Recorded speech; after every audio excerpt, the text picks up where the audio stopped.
What is your creepy story of living alone or being alone in the house? Story 1. Last year, I was renting a house in a small, economically depressed old mining town in Appalachia. I lived alone. On one of the first warm nights of spring, I awoke at around 4 in the morning to the sound of my doorknob turning. I figured someone must have the wrong address, but it kept turning persistently. I did not have a peephole or window to see who was outside, so I just approached the door from inside and yelled, "Wrong place, buddy." Then the door started shaking violently and a hand began punching it. I tried one last time. "Wrong place.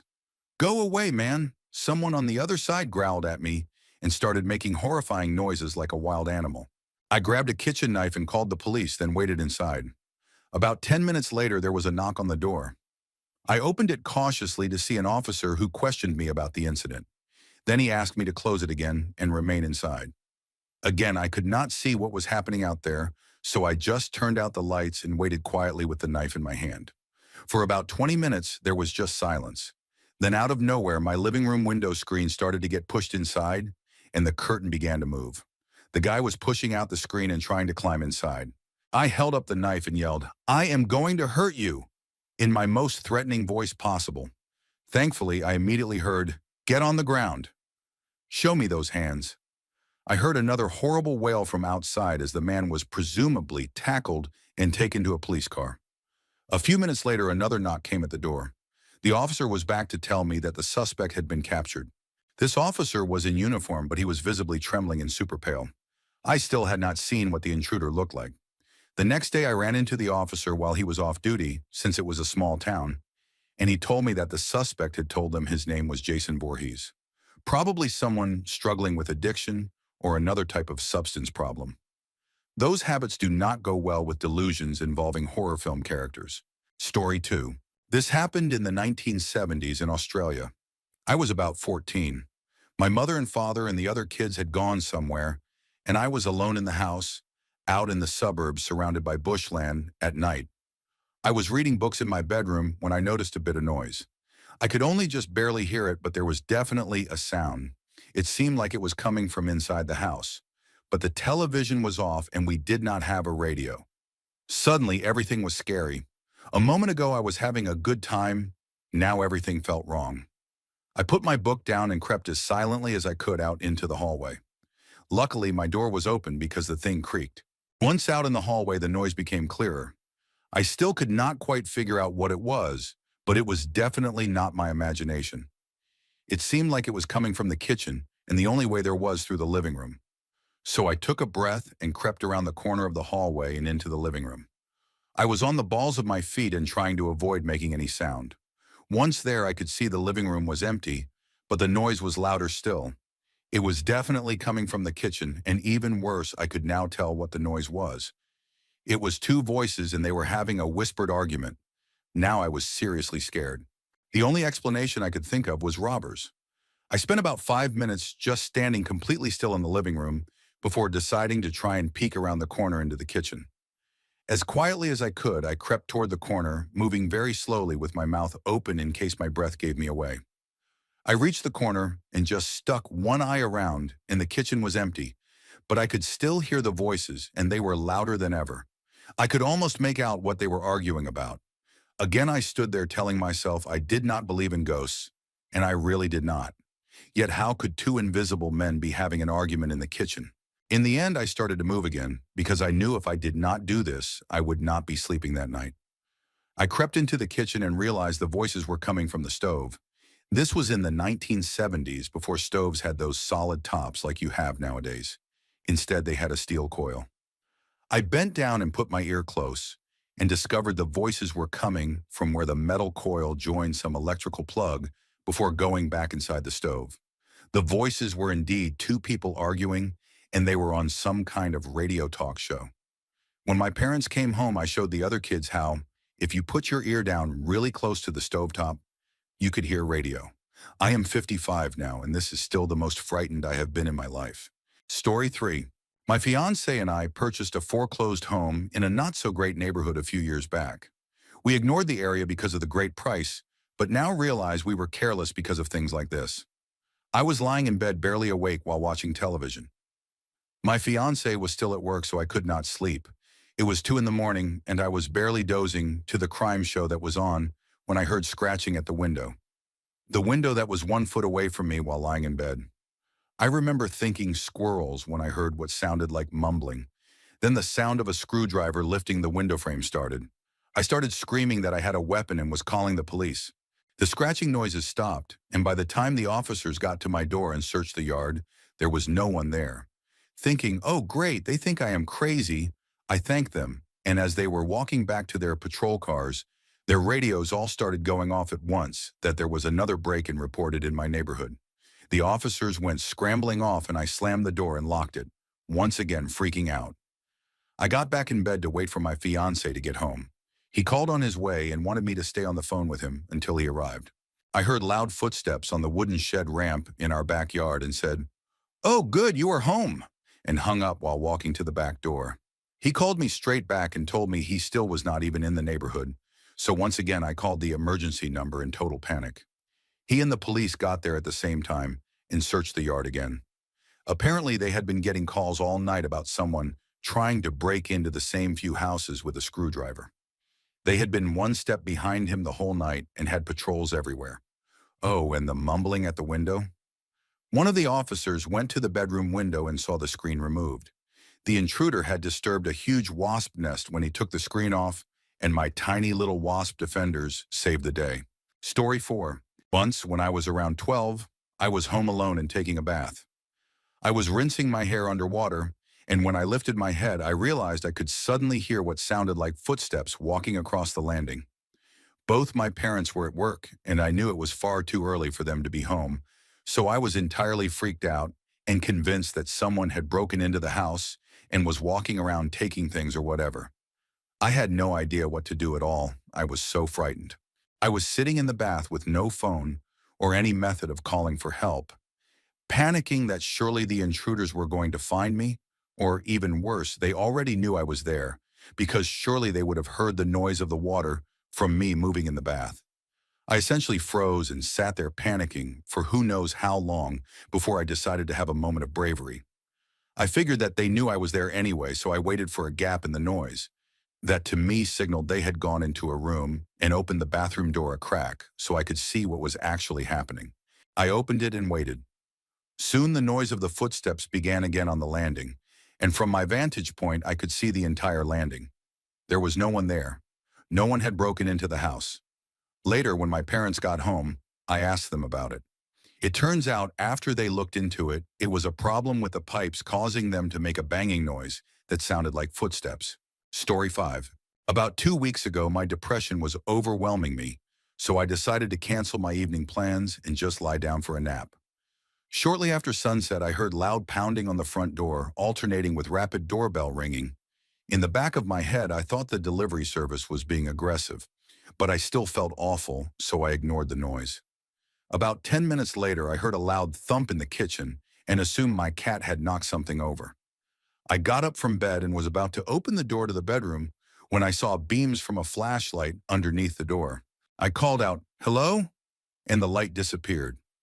I walked into the kitchen and noticed the door was still locked but ajar, and my cat was standing at the top of the basement steps looking down into the darkness.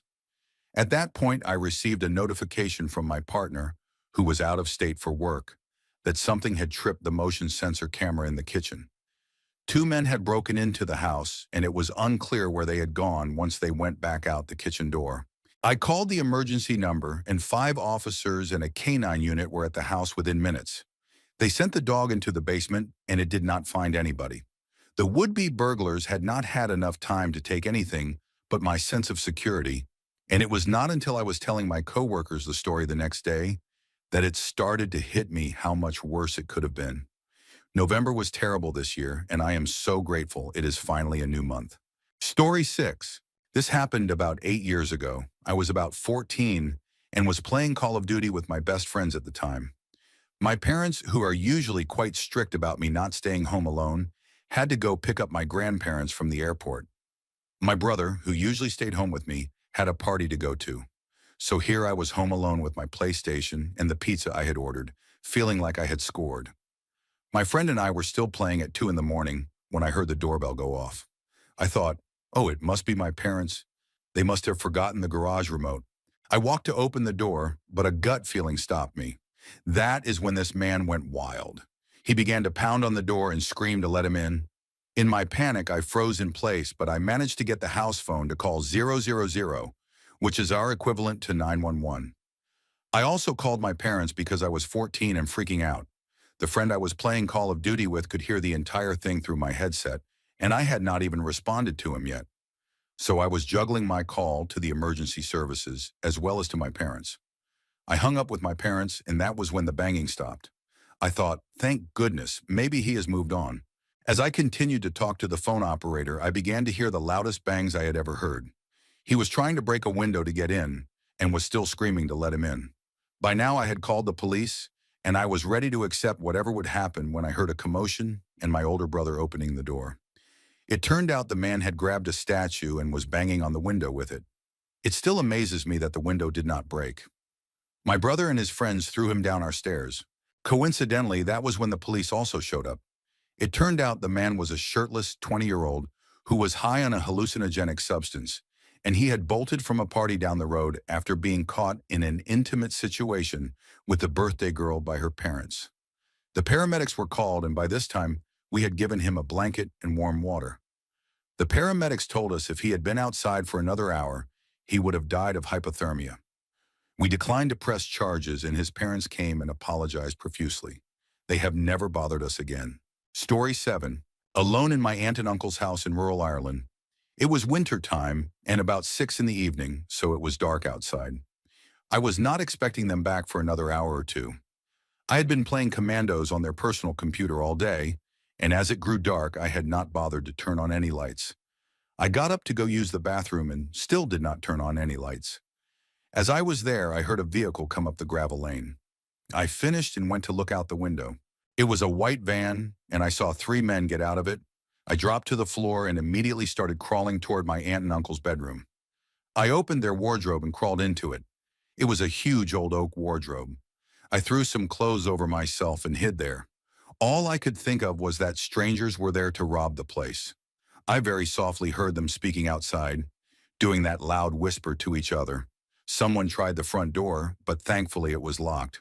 I heard them talk and walk around the side of the house. I thought I heard the back door being opened, but then remembered it was locked. Then for a long time I heard nothing. After what felt like a lifetime, I heard another vehicle come up the lane. It stopped and out got my uncle. He began talking to the men, shouting, but I could not hear what he was saying. My mind raced, thinking something bad was going to happen. Then I heard laughing and chatting. I crawled out of the wardrobe and peeked out the window. My uncle clearly knew these men and was having a friendly chat. Even though no one could see me, I went red with embarrassment. I went back to the personal computer and sat there embarrassed. Story 8. Years ago, my parents had their garage converted into an extra-large bedroom. It is full of junk now, and this was where we all played games. I was about 10, and it was only the second or third time I had been left alone in the house, while my siblings were all away for one reason or another. Naturally, I was up all night playing on our PlayStation 2 in there, having a blast. I do not know how late it was, but pretty late into it, I suddenly started hearing someone tapping on the window. They really went all out with the extra bedroom and actually replaced the garage door with a wall, a window, and a traditional front door like you would find on any house, complete with bolt and doorknob locks. I did not realize it was a sound not produced by my game for a full minute or so, and the sound, like someone drumming their fingers 1, 2, 3, 4 really quickly, kept going without stopping. I finally noticed it when the doorknob rattled and the sound moved to the door, which made it louder. I freaked out and snuck to the door to double-check the locks. They were both unlocked, but the door tended to jam and act like it was locked unless you put a lot of effort into it. I locked both locks loudly so the person would know they definitely could not get in. But then I just heard a gruff older man laugh and the sound got louder. Then he moved back to the window and called in, "Let me in. I am cold and hungry. Do not you want to be nice to your neighbor?" I turned out the light, ran to my room, and hid in the pitch dark under my blanket until my parents got home a few hours later from their anniversary date. I never told them because I was young enough to care more about getting in trouble for staying up past my bedtime. Story 9. It was the dead of winter, and I lived back a private drive about half a mile off of the main road. I had no neighbors, only an abandoned apartment building next door. The snowfall was very heavy that night. All footprints were erased, leaving the ground with a blank slate. My family would not return for a few hours, and my phone had died while I was looking for a charger. The dogs began barking into the darkness outside the windows. Then I heard a series of knocks so powerful that it seemed someone was striking my door as hard as they could. I went to the door, looked outside, and found no one there. Then the knocking started at the back door, a glass panel door with a motion detector overhead. The light did not turn on, and I could not see anyone standing there. Then both doors were knocked upon at once, very violently shaking them. My home phone was malfunctioning, so I could not call the police, and my cell phone had not charged enough to turn back on. I grabbed my shotgun and closed all the curtains in the house, so if anyone was out there, then they could not watch me. The knocking spread to the windows, some 2 stories off the ground, and made rounds from door to door. Once my phone turned back on, I called my mom and told her what was going on, and she told me not to call the police unless someone tried to get into the house, because she thought it was some kids from our non-existent neighborhood. Eventually, I opened the front door and looked around for whoever was doing this, cautiously, of course. But what I saw chilled my heart. There were no footprints anywhere outside, not even indents in the snow. And once I was back inside, the knocking resumed. About 20 minutes later, it subsided. To this day, I still get freaked out being home alone. Story 10? When I was 10, we lived in an old and really historic building downtown that most people did not realize was a residence above the first commercial floor. One day, my mom went across the street to the co-op to grab just one grocery item she had forgotten, and I was sitting on my bed reading. It was a small town, and she had left the front door unlocked, which was usually not a problem anyway, because there was a second front door on the street level that led to some studio spaces we rented out. So I was sitting there, and all of a sudden, an older man wandered into my room and asked me if I minded if he looked around. I told him sure, even though I was really creeped out, because I figured he must have been there for a reason, and I did not want to make him angry. So he wandered around my house for a while. Then he thanked me and left after just a little bit, during which time I was properly freaking out. And then my mom came home.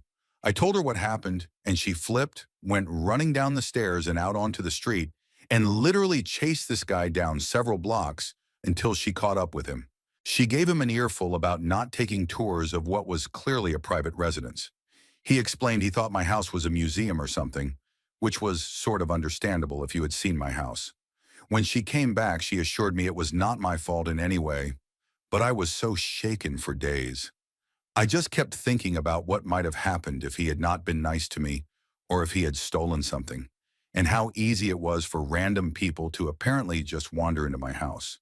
After that, we put up a private residence sign and all carried keys. Story 11. When I was 12, my bedroom was across the hall from my dad's office. I had a habit of staying up late reading at that time. One night I was reading while everyone else was asleep, and I suddenly heard this bizarre sound coming from Dad's office. It sounded like the window in his office sliding back and forth. At 12, when you are reading fantasy books, the first assumption you will likely make is robbers. I had a dowel rod in my room, so I grabbed that and cautiously began creeping toward Dad's office. Now I was properly freaking out. My heart was at full throttle, and I could barely hear past the thumping, but I could still hear that weird sound. Just as I began reaching for the doorknob to charge in, there was a hand on my shoulder. It was Dad. His bedroom was downstairs, and he had heard me walking around, so he came up to investigate. It turned out the sound was his printer. He was working on a report downstairs and had printed it out from his laptop. He was proud that I was ready to deal with whatever was in his office, but found it extremely funny that I was going to run at his printer with a wooden dowel. Story 12. So the backstory is that I work on a 24/7 roster, and I obviously am single and live alone. I finished my night shift at 7 in the morning and went home. I was meeting my mom for brunch, so I lay down in bed but set an alarm every 5 minutes so I would not crash and miss her knock on the door. I laid on my side facing the closed concertina sliding door that separates my bedroom and living room. This is Australia in summer, so around 8 in the morning means full daylight streaming in, and the door had to be shut or it would be blinding. I heard the clink of keys, then the grinding of one entering the keyhole of the front door. My first thought was, But Mom does not have a set of keys. Then I realized I could not sit up or move at all. I heard footsteps on the kitchen linoleum, the key coming out, the door shutting, then footsteps on the carpet and the thud of a handbag being dropped. Then a voice said, "I am home, hun." I do not know how to explain the accent. I call it restrained Aussie. You imagine an Australian accent as, "Yeah, how is it going, mate?" But restrained Aussie reduces emphasis on vowels, says cannot as can't, Alexander as Alexander, vase as varze. Anyway, it was clearly a woman's voice, and I heard her plop onto the chaise of the couch and slowly remove her boots. Then a few more steps on the carpet and the concertina door slid open. There stood the spitting image of what I perceived to be attractive. A woman about 5'5" or 5'6", homely looking, long, straight hair, chubby but not overweight. Her face and tones were kind of a blur, except her smile radiated and the daylight shone around her. She said, "I am just going to crash," kissed me on the forehead, then walked around the bed behind me. I felt the weight of the bed shift as she lazily plopped onto the mattress and adjusted herself. As soon as she stopped, I felt my paralysis lift and I rolled over. Obviously, no one was there. But a few things were really unsettling about this. At no point did my eyes open, meaning this was a hallucination, not a dream. Knowing that, it means my brain was actively blocking information. For one, the concertina door was always open, so my mind was both blocking the light that was hitting my eyes from the other room and creating a memory of me shutting the door. The other is that it was pre-compensating my body weight on the mattress to adjust to normal when the dream figure sat on the bed behind me. Story 13. When I was 6 years old or so, I used to share my room with my brother, and one morning I woke up and he was not in his bed. It was barely dawn, so the room was dark, and I was obviously scared. I went to check in my parents' room to see if he had climbed into bed with them, and they were not there. Nobody was home, so I went outside because I could not stand being alone in the house by myself. It was so foggy I could barely see my driveway. There was no car, and it was just so silent that it was freaking me out. I ran to my backyard where I knew my dog would be, but it was not there. I was completely alone in my home in this fog. I fell asleep under my bed and woke up to chatter from the kitchen. Apparently, my brother had an ear or gum infection and was running a high fever, throwing up and such, so they took him to the hospital. My little brother was 4, and he turned out to be all right. My dog was just out and about somewhere in the neighborhood and was not close to my house when I was outside.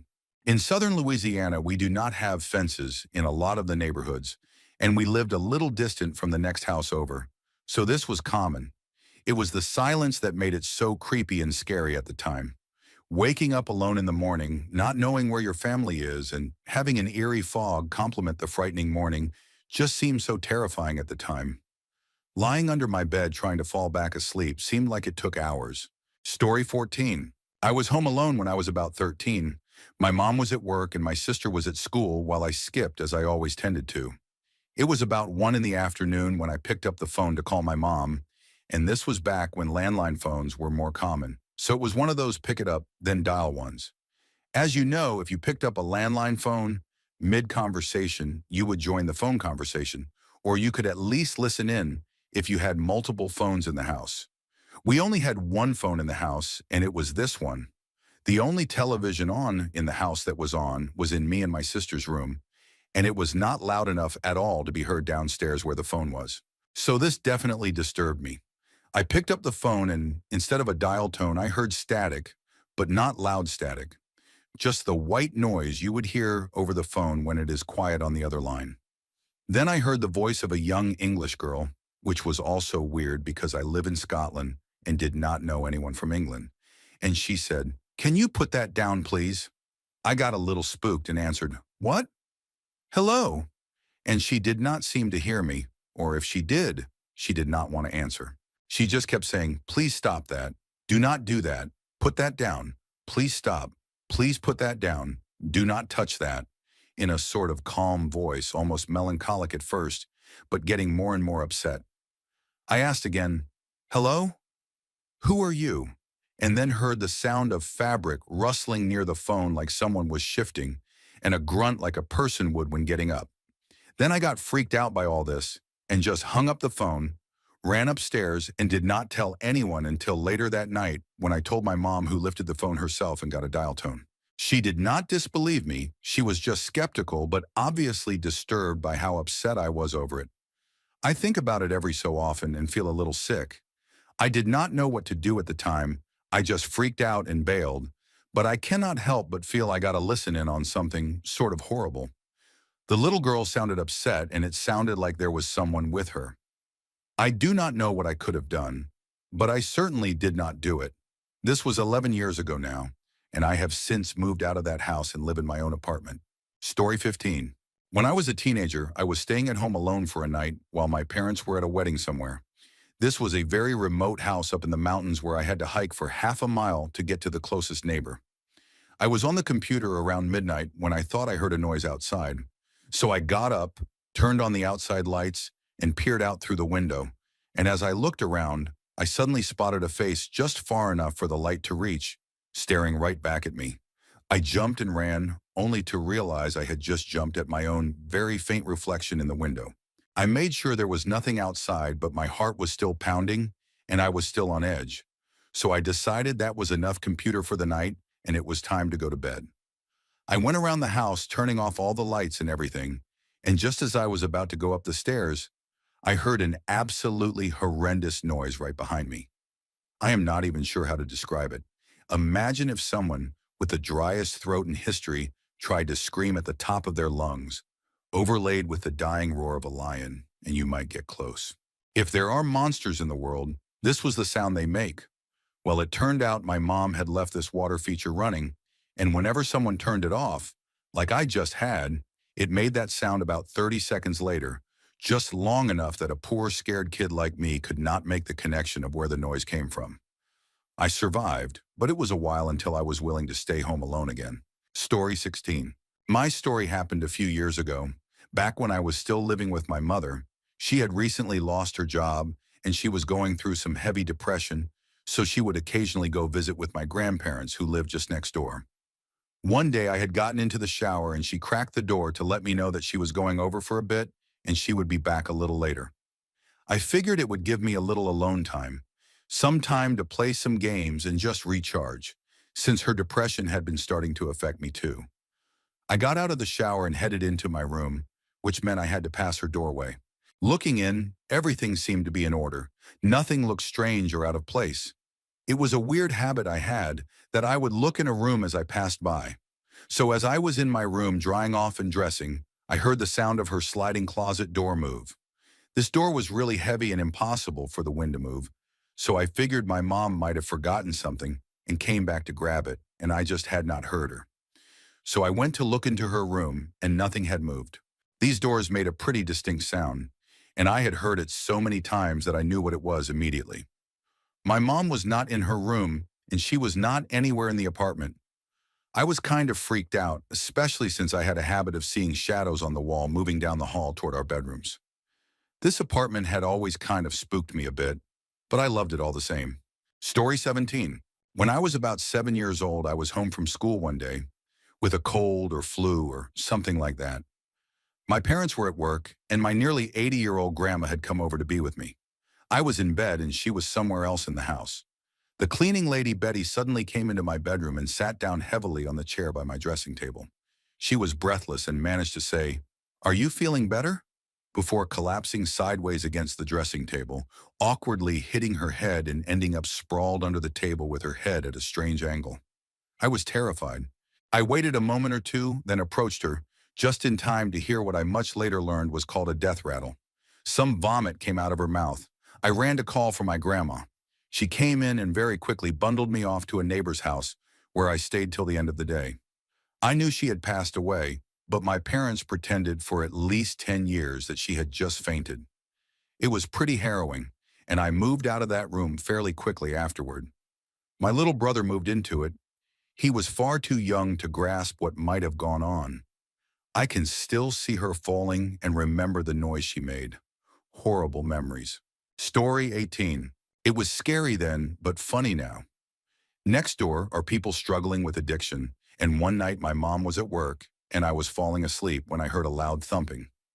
I ignored it at first, but it got more persistent, and it turned into loud banging sounds that were getting louder. And then the screaming started. So I started to get scared. With my phone in my hand, I went to the window and looked outside.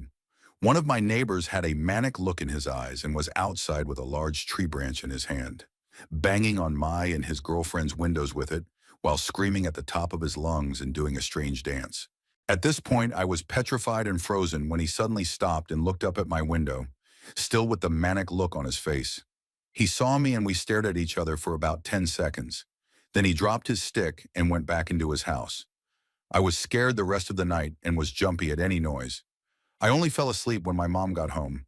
This is only one of the many creepy things that have happened to me since moving to the area. Story 19. So it is not really creepy, but it was weird. I moved into my place a couple of years ago. 2 weeks into it, there was a little flower necklace in my mailbox one day. All right, whatever. I threw it out and kept on going. The next day I came home and there was a pair of sunglasses that looked female to me but could probably work for anyone, and a note that basically said, "Hey, I think you would look good in these. You should wear them next time we are together." So clearly this person probably just thought I was somebody else. Again, I ignored it, kept everything as evidence if needed, and moved on. 3 days later, I came home and checked my mail expecting there to be something. Nothing. Okay, cool. Maybe they stopped. I headed up to my door and there were undergarments hanging on the doorknob. Now I was fairly uncomfortable because they had come up to my place instead of the group mailboxes downstairs, which meant they knew which apartment I was in. I was pretty sure it was still a big misunderstanding, so I wrote a note and put it on my door that basically said, "Hey, I do not know who you are, but you need to stop. I am not whoever you think I am." Everything stopped. A year later, to the day I came home and found another flower necklace in my mailbox. I took it out, ripped it up, threw it in the nearby trash can, and went upstairs. Story 20. These are my mom's stories, not mine. When I was between 5 and 10 years old, we lived in a townhouse not too far from where I live now. Every other weekend, my brother and I would go to my dad's place, leaving my mom home alone. She would be sitting on the couch and hear furniture being dragged across the floor upstairs. Obviously, we were gone, and no one else was home. This happened often, multiple times a week, and even when we were home.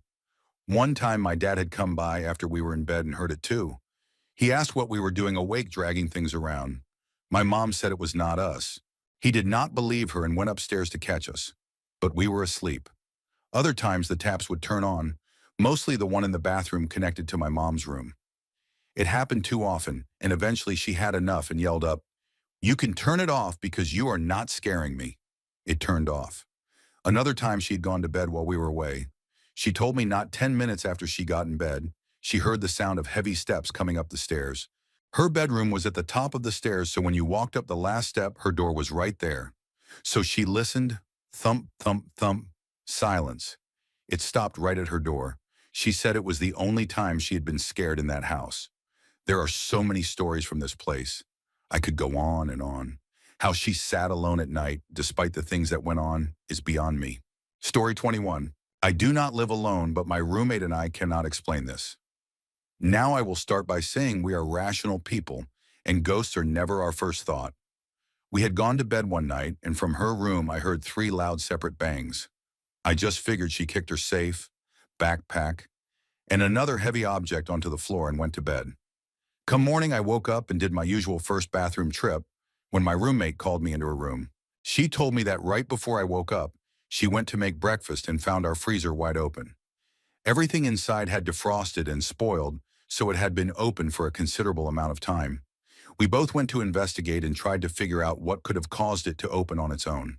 No windows were open, so no pressure change, and there was no free space on top, so it was not the cat. Then she asked me what I was doing last night to be so loud. She also heard 3 loud bangs, but was positive they came from my room. Now I was concerned because we agreed they definitely did not come from the kitchen. We tested that theory by throwing open the freezer as hard as we could, and it barely made a sound. The magnets flew off in testing, but were on when we found it. So it was not the freezer. Story 22. When I was 9, my unstable mom married my awesome stepdad. He worked a swing shift in a factory, and that week it was the second shift's turn. We did not have a lot of money, so we did not have a phone, and my mom was afraid of her own shadow. It did not help that we lived 12 miles from town with no close neighbors. So Dad was at work, and Mom let me stay up to keep her company until he got home. We were in the kitchen playing cards when the back doorknob started turning violently. Mom grabbed a butcher knife and yelled out that she was armed and whoever was out there had better run. She yelled for me to call the police and mouthed to me to pretend. The rattling doorknob stopped and we sat in the dark room for an hour before Dad got home. Finally, he arrived and Mom was recapping the incident when the doorknob started turning again. Dad started laughing and opened the door. Our cat had his front claws embedded in the wood door, and his little hind feet were trying to balance on the knob. Mom had nearly had a heart attack over a cat burglar. Story 23. I was about 21, but looked a lot younger, and had recently moved into a duplex. I was supposed to maintain the front yard, the neighbors the rear, so I was doing a bit of work outside one day to tidy it up so I could plant some flowers under the window. I popped inside to cool off for a few minutes and ended up drifting to sleep on the couch. I woke up to someone knocking and looked out the peephole to see what looked like a door-to-door salesman. I did not want to hear a pitch, so I just stood there quietly waiting for him to go away when he turned my doorknob and slowly began to open my door. I pushed back hard and slammed it shut on him, grabbed my metal bat that was within arm's reach, and pulled the door back open a couple of inches. He looked a bit surprised and asked, "Are your parents home?" I told him no, and he handed me a brochure for a meal delivery service for the elderly. I shut and locked the door, moved over to the window, and watched him hurry down the street and out of view. I got a big dog after that and made sure to not leave my door unlocked anymore. Story 24. I was home alone just a few years back. My parents tend to go out to a dance club a couple of towns away and do not get back until about 4 in the morning. This day, just like any other, I was sitting in my room next to my window, watching something on television, who knows what, probably Scrubs. My bedroom window is fairly big and frosted with a dark curtain covering it. It sits directly next to our front door, which leads to a porch. It was about 2 in the morning when suddenly I heard this loud banging on my window, not a foot from my face. Confused as to why someone would hit my window so hard, I waited a minute or so to see if someone called out or knocked again, when suddenly there were 3 more desperate knocks on my not-so-thick window. At this point, I started comparing my situation to that of a horror movie and convinced myself that checking would lead to certain danger. I finally got the courage to check who it was from the inner door of the porch and saw faint movement in the parking lot in front of my house. There was a man raggedly dressed, not menacing, but pacing back and forth incessantly. I decided my best course of action was to call the police, and later I found out he had broken into an office building across the street and a couple of cars around town. I am not sure what happened to the guy or why things turned out the way they did, but I am really glad I did not answer the door. Story 25. Last year I was in my university flat just on my laptop in bed. Both my housemates had gone to their boyfriend's house, since their boyfriends lived together. As I was just chilling at about midnight, I heard the keys go in the door. Great, my housemates are back, but it seemed to be taking them ages to get in, so I was not sure if they were just having trouble with the lock or if they were drunk. After a few minutes, I heard a man cough, so I thought my housemates had brought their boyfriends back. When I went to the top of the stairs to see what was taking so long, there was no one there, so I thought I would look out my window, but it was hard to see. As I was looking out my window, there was furious banging on the door, followed by someone screaming to let them in. I did not recognize the voice, so I freaked out. I grabbed an empty glass bottle in a panic and ran out the back door of my flat, calling my housemates at the same time. As I went to the front of the flat, I saw a guy in white jeans and a white top run off. Later that night, I saw a police car pull up with the same guy. It turned out he was absolutely drunk and was trying to get into the wrong flat. He lived a couple of doors down. Story 26. I live alone. Back when I first moved in, I had not put in a cat flap yet, so I got into the bad habit of leaving the back door cracked open a touch for my cat to go in and out, but I would usually block it, a sliding door, with a bit of wood so it could only open 6 inches or so. My house is down a long drive and my backyard is fenced, so I figured it would be okay short term. This particular night I fell asleep watching a movie and I left the door cracked without the wood stopper. I had my curtains slightly open to get a breeze in since it was a stifling hot, muggy day. I woke up within an hour hearing a tapping coming from my window, an insistent, repetitive tapping. I snuck a look while trying to pretend to be asleep. Sure, it was a branch or something normal. But no, there was a man standing outside staring in at me, tapping on my window like I was in a zoo enclosure and not being interesting enough. It was about this time that I remembered I had not shut the door, which was only about 6 feet to the left of this man. So I had a dilemma. I could get up and see what he wanted, try and bluff my way through getting that door locked, or keep pretending to sleep and risk him getting bored with being creepy and finding it open himself. He kept tapping for about 10 minutes by feel, but it might have been less. Eventually, I decided I had to do something, so I got up and made for the back door. The man stopped tapping and met me at the door. It turned out it was my neighbor, and he was extremely drunk. I could smell the alcohol from a good 4 feet away, and he was swaying on his feet. I got in position to slam the door shut and bolt for the front door if he tried to force his way in. He slurred out, "What are you watching?" Inkheart. Can, can I watch?" "No." "Oh, good night." "Good night." And then I shut and locked the door as he stumbled off to his own house. That was the last day I left the door open or slept with my curtains open. Story 27. The day before Valentine's Day 2010, I experienced the most terrifying night alone at home that I hope I ever experience. But it has more to do with the tragic as opposed to the paranormal. My mom and dad had asked me to dog sit our family German Shepherd at the house I grew up in Philadelphia, while they took their first vacation alone since my brother or I had been born. The plan was for them to be gone 8 days, but the night in question, the third night after they had left, was reason enough for them to come home early. I was sleeping on the couch in the living room, as my old bedroom was now a storage room for my dad's stuff. And around 3 or 4 in the morning, an explosively loud bang woke me up from a dead sleep, and my dog started going crazy.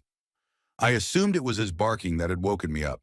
So despite being terrified, my first thought was to sit up on the couch and call him over to reassure him that everything was fine and he could go back to sleep. But just before I was going to sit up to do that, I heard a woman scream, "No, Dad! No!" in absolute terror, followed by another incredibly loud bang, and immediately felt tiny wood splinters fall into my eye from the wall the couch was against as they trickled down onto my face. That second bang turned out to be the sound of my neighbor shooting and killing his daughter. Those wood shavings that had gotten into my eye were from where the impact of either her body or the bullet or both, hitting the wall directly on the other side of where I was sleeping, had splintered some of the brick between our houses and caused my living room wall to push in a few millimeters. My head would have been pretty close to this spot had I actually sat up after the first bang to reassure my dog. Given that the bullet did not actually come through the wall, I would have been fine even if I had sat up. But knowing what I know now, I'm glad I laid there for that extra second. Naturally, I called the emergency number, made sure my front and back doors and all the windows were locked, because the last thing I needed was for the man to try to get into my house. And within 3 minutes, the next bangs I was hearing were those of the police kicking his door down and screaming for him to get on the ground. I sat at my window and watched them walk him out in handcuffs and put him in a cruiser, and it was not until the cops in the one cruiser had driven away with him in the back that I finally opened my door to talk to the other officers who were still on the scene and gave a statement. A week later, I was subpoenaed to testify against him in court because he was claiming that the whole thing was an accident. However, I heard his daughter scream, "No, Dad, no," before he fired the second time. There was no way it was accidental. Testifying against him was terrifying because if he got off, well, he was my parents' neighbor, and I knew he was dangerous. Thankfully, the district attorney made sure he did not get off. He is 70 years old now and has another 20 years of jail time with no possibility of parole. Story 28. Something about my house is that everyone in my family always hears different things and has different experiences in my house. We always hear footsteps upstairs when no one is there. The footsteps also always happen on a walkway where you can clearly see if anyone or anything is there. There are also strange things about my room and my sister's room because people cannot stand to be in my room as they always get creeped out. And in my sister's room, people always have a feeling of being watched, like something is in my sister's closet. So a few years ago, I was home alone for the day. I decided I wanted to watch television downstairs since I always got creeped out when I was upstairs by myself. I have two dogs who were both on the couch with me, and we were just minding our own business and relaxing on the couch. Then out of nowhere, I heard the loudest smack on the kitchen counter right behind the couch. It sounded like someone just slapped the counter with their hand, and it was loud enough to echo through the house.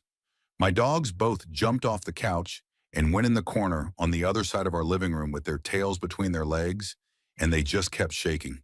I jumped up and went to my dogs. After a few minutes, I decided to go and check the kitchen, which was visible from the living room. I slowly walked over to the living room and looked for anything that could have fallen or broken. I could not find anything at all, and I am always freaked out to sit on my couch with my back facing the kitchen. I have many more stories of different creepy and unexplainable things that happened to me or my family in my house, if anyone is interested. Story 29. I rented a house in Japan that was a few $100s cheaper than most because the house was surrounded by graves. Apparently, this scared the locals deeply, and the house sat unoccupied for some time. This did not bother me, and a $2,300 house for $1,800 was a steal in my eyes. Throughout the 3 years living in this area of Japan, I slowly accumulated 3 rescue dogs and fostered about 10.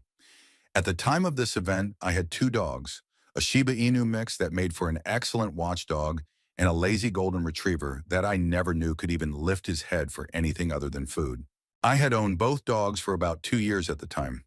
I came home from work, changed, and planned to turn on my PlayStation 4 for some game time. Except both of my dogs were going absolutely wild.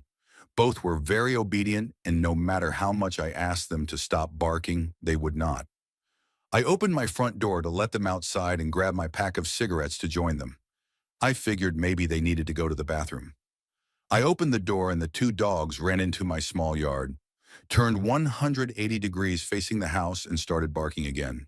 I was getting annoyed because my neighbors were very nosy and would complain over the littlest things. I walked outside and toward my dogs, and as I was close to them, I heard a loud thud behind me. I turned around, and there was a Japanese man holding my laptop and frozen, looking at me. Stunned, I froze, and thankfully so did he. A moment later, I threw my pack of cigarettes at him and lunged at the intruder. He took off running and cleared my fence with ease, and I watched him run away. Angry, of course, I called the police and made a report. Thankfully, I had renter's insurance, and my laptop was replaced. But wait, there was more. A few weeks went by, and an identical situation occurred when I came home from work. Dogs were going crazy just like before, and now I was ready with a baseball bat. I walked upstairs, and this time there was the same man and another one. They were trying to steal my television. I chased them out of the house, called the police again, and nothing came of it. 2 against 1 in my house was not ideal in my eyes. I called my housing agency and let them know I needed new locks on the doors. I received my appointment, and when the day came, a man rang my doorbell. I used the camera on my doorbell to check who it was, and no joke, it was the original thief. I called the police while repeatedly saying, "Hold on, please. I am not clothed," to the thief. The police showed up. The man was questioned and then let go. I called my housing agency and told them I needed to move to a new place with a different company because the maintenance man was the one who had broken into my house twice. I cannot make this up. The reply I received was, "It is because the house is haunted, huh? You are imagining things. Please do not waste our time anymore." I ended up replacing the locks on my own, keeping the keys, and finishing my lease. Every night I was scared that this would happen again. Now I live in the United States and have my own security cameras watching the inside and outside of my house's points of entry. I have also upgraded the baseball bat to a shotgun. I changed the locks myself and have not told the agency or given them the spare for my own peace of mind. I have not had anything to that extent occur since. Story 30. I was 13 years old and home alone on a school day. I think it was a snow day. I am female, and at the time probably weighed about 95 pounds. I was in the living room watching television in my bathrobe. I was in the midst of watching an old movie when someone rang our doorbell. Me, being a socially awkward introvert, chose to ignore it, figuring it was probably just the mailman. Then the person rang the bell again and again, and then just held it down like they were leaning on the button. Feeling nervous, I leaned a bit so I could see down the hallway to the front door. Our front door had a plate glass panel in the middle of it, so I could see the figure at the doorbell. It was not the mailman, just some man, and I did not see a car on the street behind him to give me the impression he had broken down and needed help. My heart started beating really fast as I pulled my head out of the doorway. This was the 1990s, so cell phones were not common, and our home phone was on the other side of the living room. So I would have had to cross into the man's line of vision, as he could have seen me through the window in the front door, to use it. My heart was racing as I tried to figure out what to do when all of a sudden the doorbell stopped. I looked again and saw the man was gone. Quickly, I closed all the blinds in the living room, including the curtain that we had for the sliding glass door in the living room. The living room faced the back of the house and had a sliding glass door that opened into the backyard. I waited a few moments, my heart still beating hard, and wondered what I should do next. All of a sudden, I heard someone trying to pull open the sliding glass door. I was petrified. It stopped for a moment, and I tried to hide behind a chair.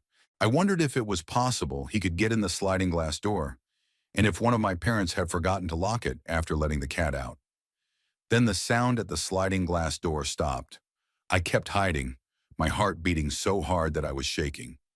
A few seconds later, I heard glass break from another window. At that point, I vaulted out from behind the chair, ran across the room, leapt over the couch, flew down the hallway to the front door, flung it open, and ran as fast as I could to our neighbor's house across the street. I was terrified. Later, after the police came and took my statement, the neighbor told them that she had opened her door to see me running toward her and then saw a man in my driveway watching me before he took off running the other direction. It was a very long time after that before I could be home alone without getting scared or answer the doorbell when home alone. Story 31. I moved to Miami around 2009, and I started working for a real estate company. This was around the height of foreclosures and short sales.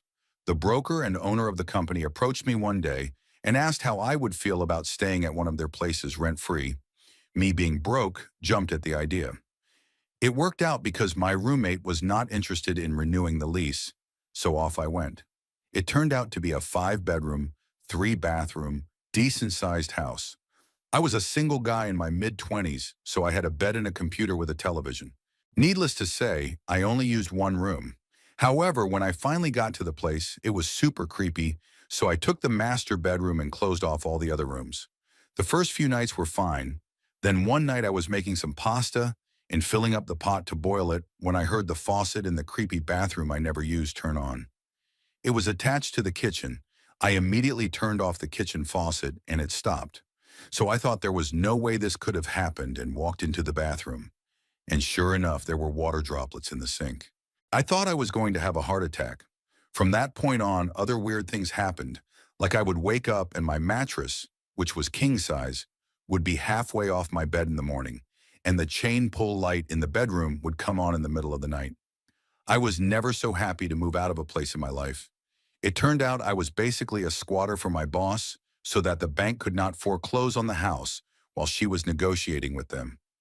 Within a week of me being gone, they changed the locks and seized the house. Story 32. I was home alone with the dog while my husband was helping some people move. Their house was an hour away from ours since we live out in the woods on the outskirts of town. It is a very small neighborhood with probably a dozen houses sitting next to a few ranches. There is not much traffic in the area, so usually there is not much going on. It had been a few hours and I was expecting him home soon, so I started cooking dinner. It had gotten dark and I happened to notice that I had forgotten to lock the front door. I locked it and went back to cooking while listening to some loud music. About 5 to 10 minutes later, the doorknob started jiggling. We regularly struggle with the lock, so I went over to help my husband with it when something told me to stop and stay in the kitchen. Right as I stopped, my phone rang. It was my husband. Before he got out a word, I said, "It is stuck, is it not? I will get it." He was very confused and told me he had just gotten done.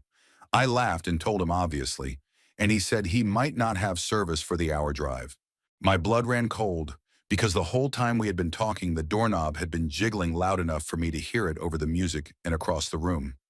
I started telling him what was going on, and the jiggling became banging and scratching on the door.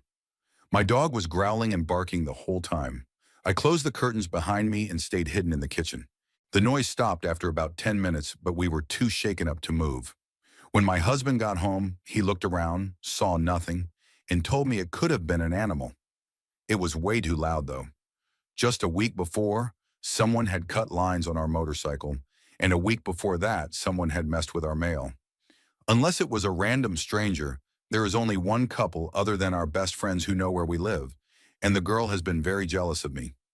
My husband thinks I might have a stalker. Story 33. I do not live in a house alone. I live alone in my apartment building. And the building is full of tenants, so I have many neighbors, just a wall or a door away. And this incident has never made me more grateful for that. I often do house chores in my apartment, listening to music or podcasts. I do this with earbuds in so I do not disturb my neighbors. One evening, I was doing chores just like this, more or less deaf to the world. At one point, I stepped out of my apartment to do some laundry. A neighbor across the hall poked his head out from his apartment and asked me if everything was okay. I responded with a dumb look. In response to my dumb look, his concerned expression became spooked.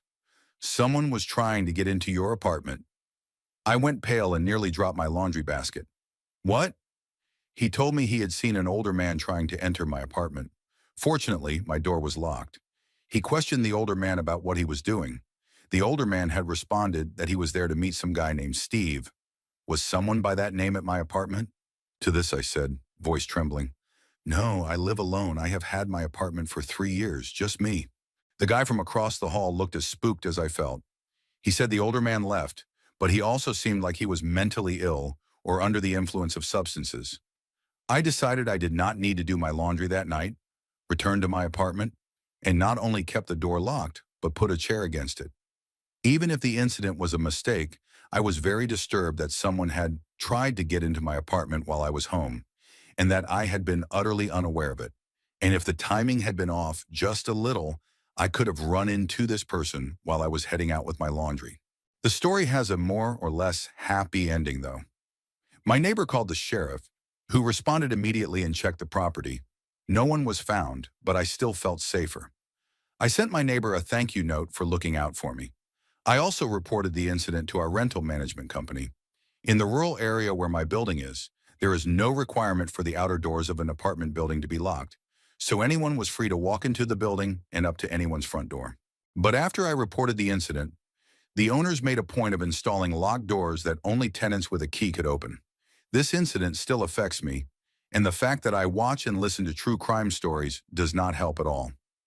At night when I am in bed, I still sometimes get up at the slightest strange noise and check my door and my windows, even though I live on the second floor of my building. I have even checked my closets a few times. Story 34. The hallway between my room and the bathroom is the creepiest place in the world. I cannot and never have been able to sleep with the door open because I always felt like there was something watching me. I stayed in another room in the house for a while, and I never had this problem, nor have I ever had the problem when staying anywhere else. But as soon as I moved back into this room, the feeling came back. Even during the day or with the lights on it is a little freaky, but at night and in the dark, that being watched feeling intensifies. Even worse, the feeling sometimes follows me into the bathroom. More than once, I have been utterly and completely convinced that there is someone else with me in the bathroom when I am in the shower, only there is no one there. What makes this even creepier is that there is the potential for ghosts in the house. My mother's first husband died of cancer, and she has said that she sometimes thinks that he is still hanging around. My father also swears that my uncle is here, even though that does not make much sense since he never spent that much time in the house. My father has also claimed to see shadow people, usually in this hallway. So either my mom's first husband is lingering in the house, or my uncle is. We have also had quite a few animals die over the years, and sometimes I still hear them. My old dog's tags jingling, our incredibly overweight cat walking around, my hamster from when I was 12 running in his wheel. I also think that I have seen them, in particular our long-haired gray cat. And there have been times when I have felt something jump up on my bed, only for nothing to be there when I looked. But that is more comforting than creepy to me, so take it as you will.